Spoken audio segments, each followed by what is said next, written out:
There are nearly 500,000 children in the foster care system in the United States. 60,000 of those children are in California, with a majority in Los Angeles County. Foster care is a sad state of affairs. That's just the truth. Far too often these youngsters get stuck in bad state care with no way out. Part of the collateral damage of foster care is the education crisis this broken system presents. Half of all foster kids nationwide don't even graduate high school, and most never have the opportunity to apply to any type of college, let alone graduate, with their overwhelming challenges of daily survival. With all that said, what if there were a better solution to help foster kids have a better future? Well, a Southern California collaboration of nonprofits is trying to do just that. I am a foster youth and I am in college, so I get to shop at this event. It's shopping day for hundreds of foster youth, former and current, now on their way to higher ed. With less than 5% of foster youth graduating from college these days, this accomplishment is monumental. And for their efforts, these students are getting some help. This back-to-school shopping day of sorts for these college-bound students is going to provide much-needed provisions, things like brand new school books, school supplies, pens, pencils, backpacks, all types of clothing, jackets, shirts, shoes, and just the basic necessities to get these scholars of tomorrow on the road and into their dorm. These young people are shopping for free. Not a bad deal given today's inflation, gas prices, cost of living, cost of school. Jessica Jones knows all about this. Jessica was stuck in the foster care system for years, now incredibly on her way to grad school. Life wasn't easy for her, and even today, Jessica has many challenges. This event actually means a lot to me because most of these things I wouldn't normally be able to afford. I'm a mother of 2 children, and I try to make sure that they have the stuff that I didn't have, which mostly means that I go without, so that way my children can have the stuff I didn't have. Today in the U.S., about 500,000 youngsters, through no fault of their own, find themselves in the foster care system. Many get stuck here languishing in this broken system for several years, well past when they're supposed to get out. Often they go from a bad situation to another. The foster care setting can be as unsettling and chaotic as their tumultuous home environment, being separated from their siblings, psychological trauma, the anxiety, the depression, PTSD, relocating from home to home. The numbers are staggering. Some foster youth have lived in 40 to 50 different homes before they're 18. However, possibly the most difficult part of all this is when they're 18. That's when they age out of the system, often with no help from anyone. And that's when things go from bad to worse. 25% of foster youth who age out are incarcerated within 2 years of leaving the foster care system. Nearly 50% of foster youth are homeless the first year and a half after leaving. More than 50% of foster youth report 0 wages earned in the first 4 years after leaving the system. And that's why these nonprofits are here today, and they'll be here tomorrow to help these youngsters age out of the system and prepare them for their new world. Ruth Stelford is part of that effort. Ruth is the founder and executive director of the nonprofit Make Good, Inc. We got an emergency call from one of our partners saying, "We just found out Jeremiah got into an HBCU. He's leaving 2 days from now. He's living in a shelter. He doesn't have anything." 6'5", great guy, no joke, really had barely anything. We got him over here. We hooked him up with a suitcase with everything he needs to get on that airplane and get over to that school. This is what Jeremiah said to us when he came shopping the other day. He said, "Do not give up. There are really good people out there who want to help you. You have a lot of strength inside you. Don't give up. Keep persevering." Ruth says she gets a lot of that strength each day, knowing she's affecting the lives of foster youth, young people who otherwise might not have had the opportunity to succeed in life had they not had the help of Make Good, Inc. and the other nonprofits Ruth partners with. I don't think we can afford not to collaborate anymore. I think the world has changed so much, and what we do here is one of the things that is part of our mission is not to duplicate efforts. And so if someone is out there contributing to this issue and doing a really good job, we're going to reach out to them and we're going to ask them to come and join us so that everything we do, so that the outreach increases, the people that we're able to serve increases, and the experience increases, right? So we're able to offer more right? So that can be replicated anywhere. And we know that there's foster youth and system-involved youth all over the country. And so you just need to find a core group of nonprofits that are focused on this issue, and you need to get them to work together. And that's exactly what these nonprofits are doing here today. This free shopping spree is courtesy of several different Los Angeles nonprofits that are trying to find solutions to the overwhelming struggles foster youth are dealing with. Ruth and Make Good Inc. are joining forces with Open a Suitcase, Ready to Succeed, Stepping Forward LA, the Children's Action Network, the Pritzker Foster Care Initiative, the Water Buffalo Club, the Department of Children and Family Services, and the storefront here, this is the Emporium Foster Resource and Literacy Center. All these support systems are dedicated to improving the future of foster youth and other disadvantaged kids. Jennifer Perry is the executive director of the nonprofit Children's Action Network. These youth come into this system with nothing and they leave with less. And we wanted to be able to provide them the tools they need to have this new start in life. And today, it's youth who are going on to college, which is remarkable. The statistic is that 10% of former foster youth pursue college and about 5% make it through.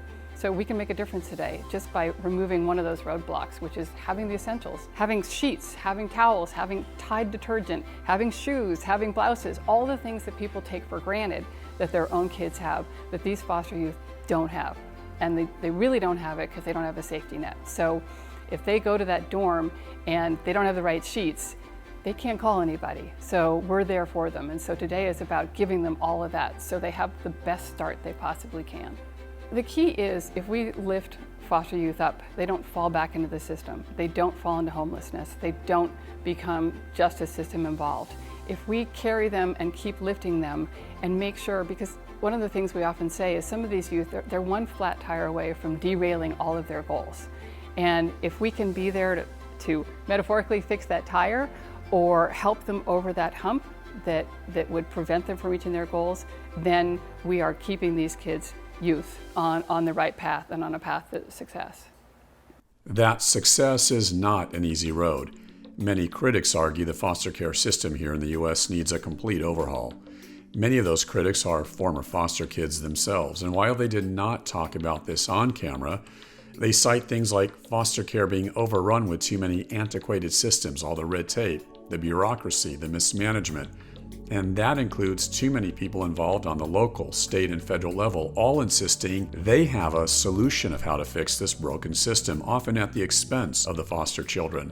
And then there are all the players in the lives of these young people. For example, the guardians, the advocates, the social workers, the courts, all of whom can unintentionally make a foster care situation much worse. The United States spends billions of taxpayer dollars each year on foster care. And with all that money being spent, there's limited data and minimal evidence that foster children's lives improve with this costly and often traumatic intervention. And yet, with all that said, Jennifer believes a foster youth landscape with all its flaws could finally begin to change in a positive way thanks to collaborations like this one. When I started doing this more than 20 years ago, people really weren't talking about foster youth and they weren't getting the resources that they needed. When they aged out of foster care, they ended up largely on the streets because no one had thought about the simple fact that if you age out of foster care with no supports, you're not going to do well. People are starting to think about that now.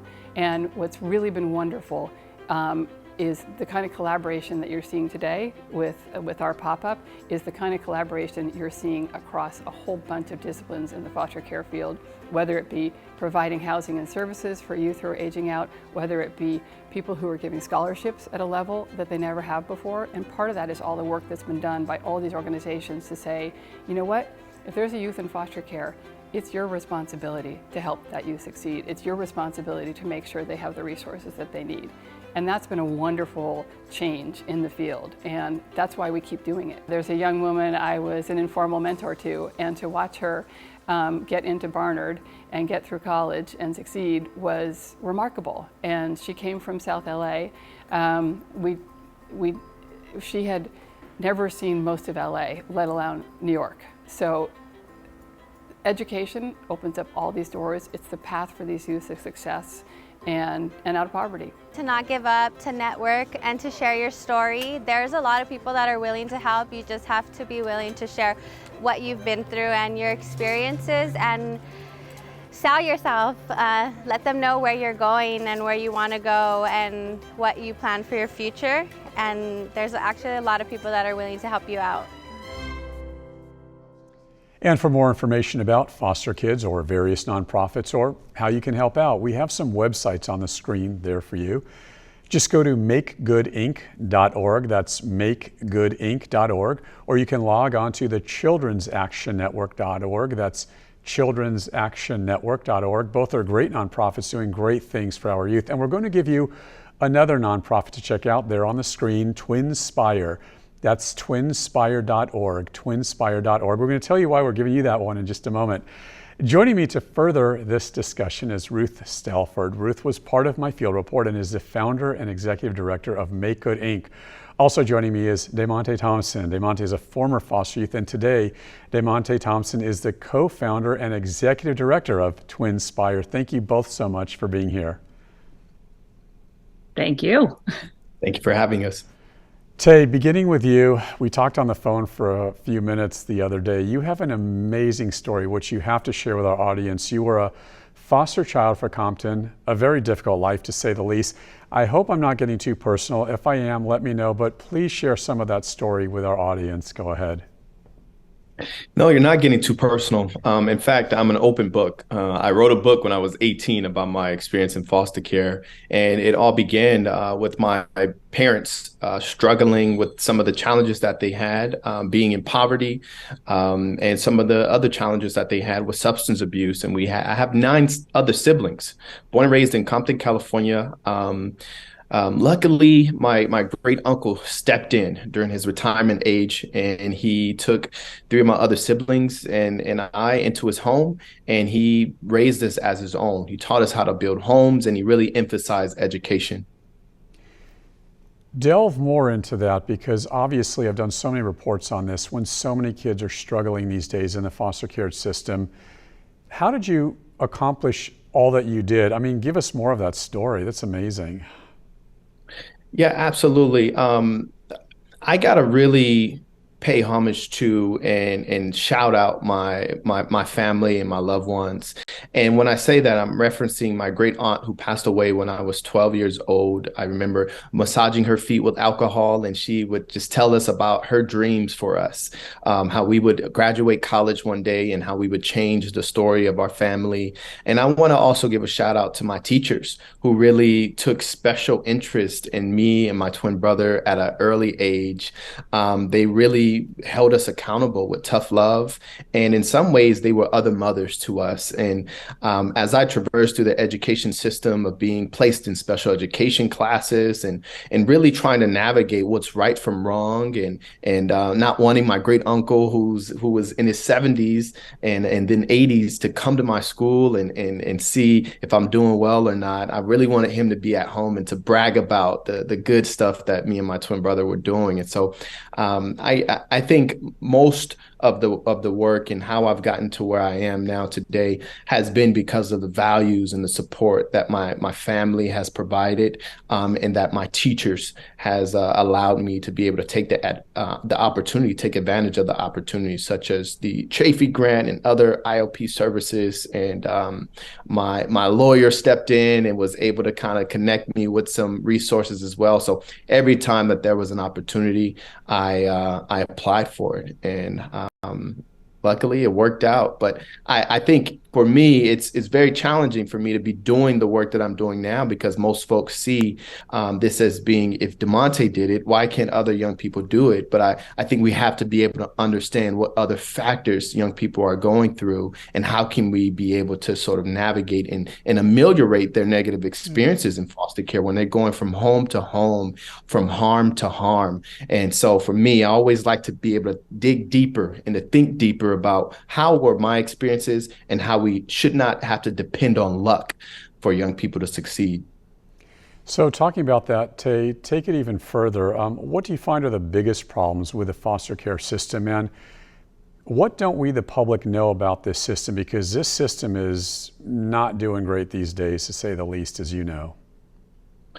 Yeah. And I think we should start by really addressing the elephant in the room that most Black families have interactions with the foster care system, and it's a daunting statistic that we are aware of. Before the age of 18, more than 50% of children in the U.S. have some interaction with the foster care system.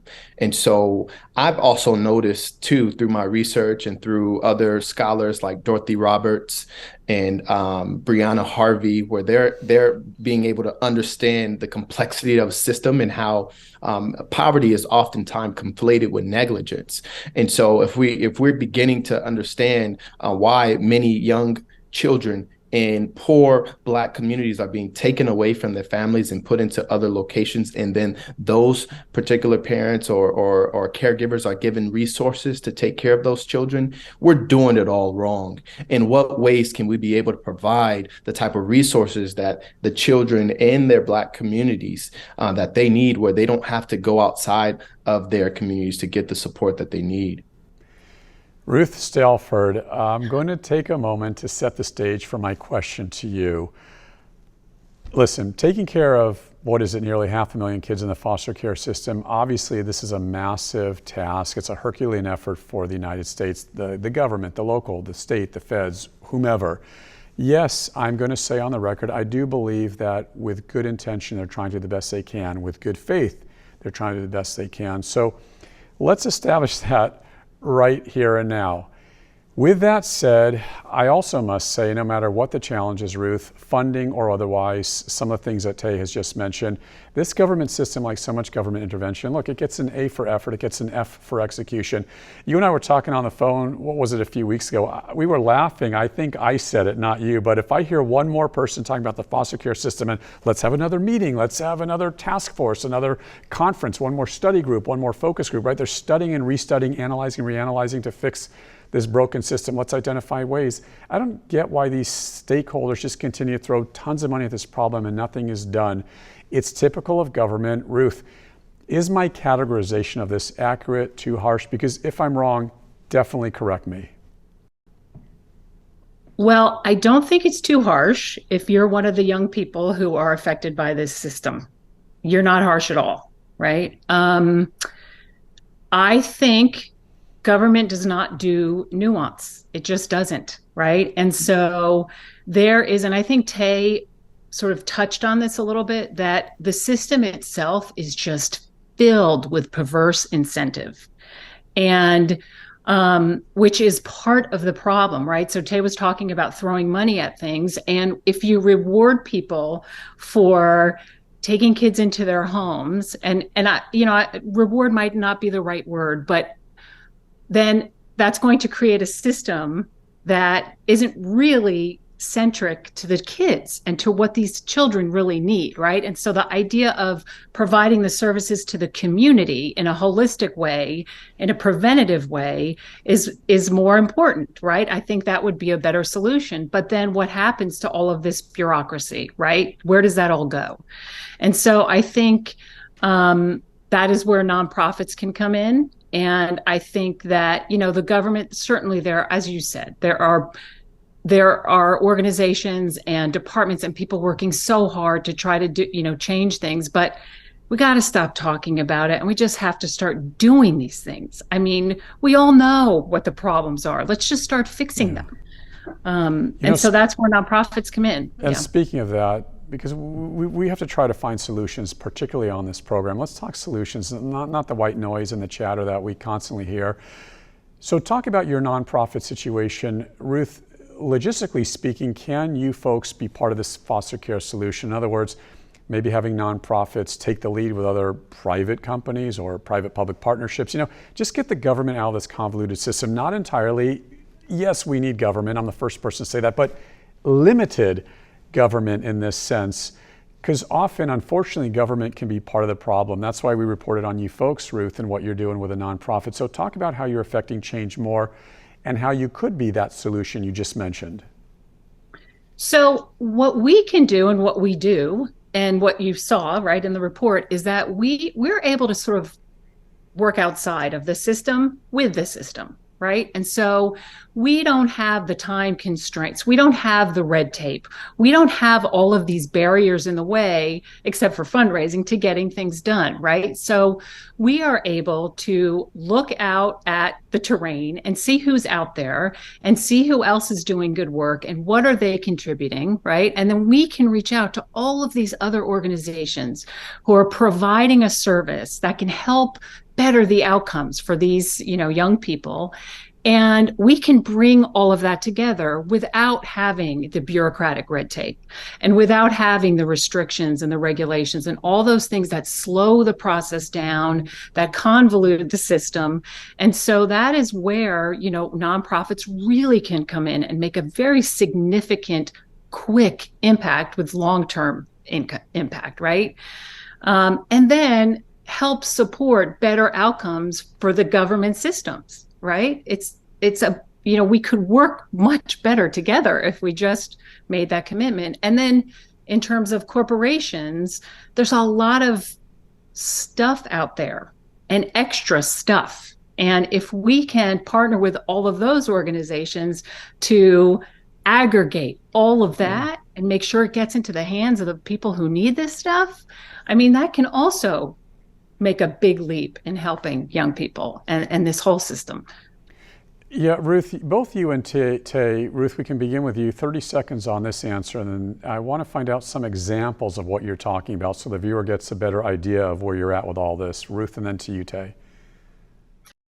So simple example. So we invite young people who are system involved to come shop free of charge for tons of brand new clothing, hygiene products, backpacks, all of that stuff that would really impact their budget.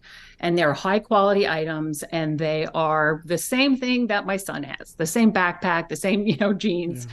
And so we invite at regular intervals, and that not only do we fundraise to get the new stuff, but we also have manufacturers all over the city who will donate that product to us. And so that's an incredible partnership, right? And we make sure that everyone's getting the really great stuff that everybody wants. So that's just a very simple example of how that can work and what that can look like, or providing brand new books, school supplies, things so that when you walk on campus, you're feeling just like the guy you're walking next to.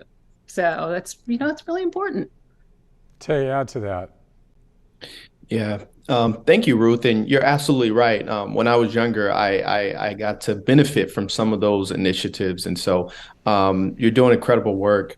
On my end with Twinspire, we provide financial literacy, social justice training, and lastly, culinary experiences for young people.